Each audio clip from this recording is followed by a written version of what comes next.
All right, this is B class number 6 Beyond Basic Charleston. We started with solo jazz. We finished up the routine tonight. So last week, we finished up with, we had shouts, we had boogie backs, we had boogie forwards. After that, we go back to the beginning of the routine. We do the whole thing again. The only difference is that you only do the Susie Q part one time through, and then you go right to Spank the Baby. And then at the very end, where you normally would do the 2 sets of shouts, we only do 1 set of 2 shouts. So this is the ending. We have 1, 2, 3, 4, 5, 6, 7, 8. 1, 2, 3, 4, 5, 6, 7. And then we do these little piano fingers like this. So I'll do it once to the front. 1, 2, 3, 4, 5, 6, 7, 8. 1, 2, 3, 4, 5, 6, 7. Like that one, it goes with the music, the Betty Goodman song that we're using. And that's the end of the routine. So next week, we'll do the whole routine together, maybe a couple of times.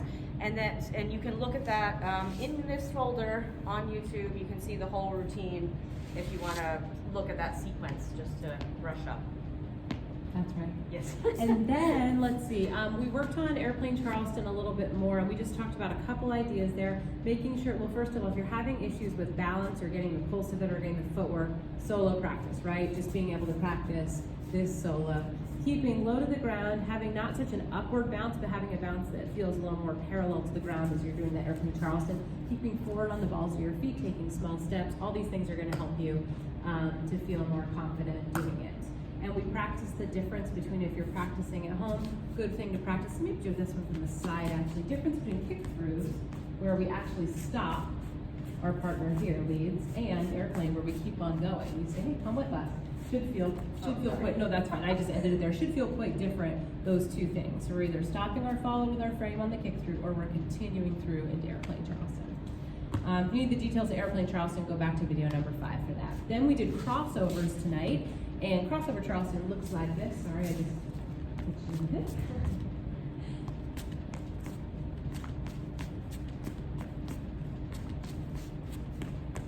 Great. So, in order to do this, first of all, we talked about how it's just, we both start on our right foot just to practice this idea of crossing over. We're just rock, step, kick, step, rock, step, kick, step, which is something you've done in your solo jazz, both in the A and B level class. In this series, we've done it. Then leads, couple of tricks to get in and out of it. First one, to get into it. So you want to be able to do 2 rock steps on the 7, 8, and 1, 2. So you're going to go 1, 2, 3, 4, 5, 6, 7, 8, 1, 2, 3, 4. Those rock steps feel just a little bit different. The first one is just trying to convince your follow to do their normal basic, and you're going to get on their footwork. So that first one, you want it to be really small, just right underneath you, maybe a little behind you, but just a little step, just to get on the follow's footwork and not interrupt what your follow's doing. That second rock step, you want to get into the crossover pattern. So you're going to have a nice connection with your partner here, frame connected to their back, so that when you do this with your body, the follow's going to feel like they want to come right with you and do it. So once again, leads 1, 2, 3, 4, 5, 6, 7, 8, 1, 2. That double rock step. The 2 rock steps feeling distinctly different. To get out of it, you want to do, pretend you're doing your crossover pattern. And start on the right. Rock, step, kick, step, rock, step, kick, hold, rock, step. So you're doing a kick, hold to get back on your footwork.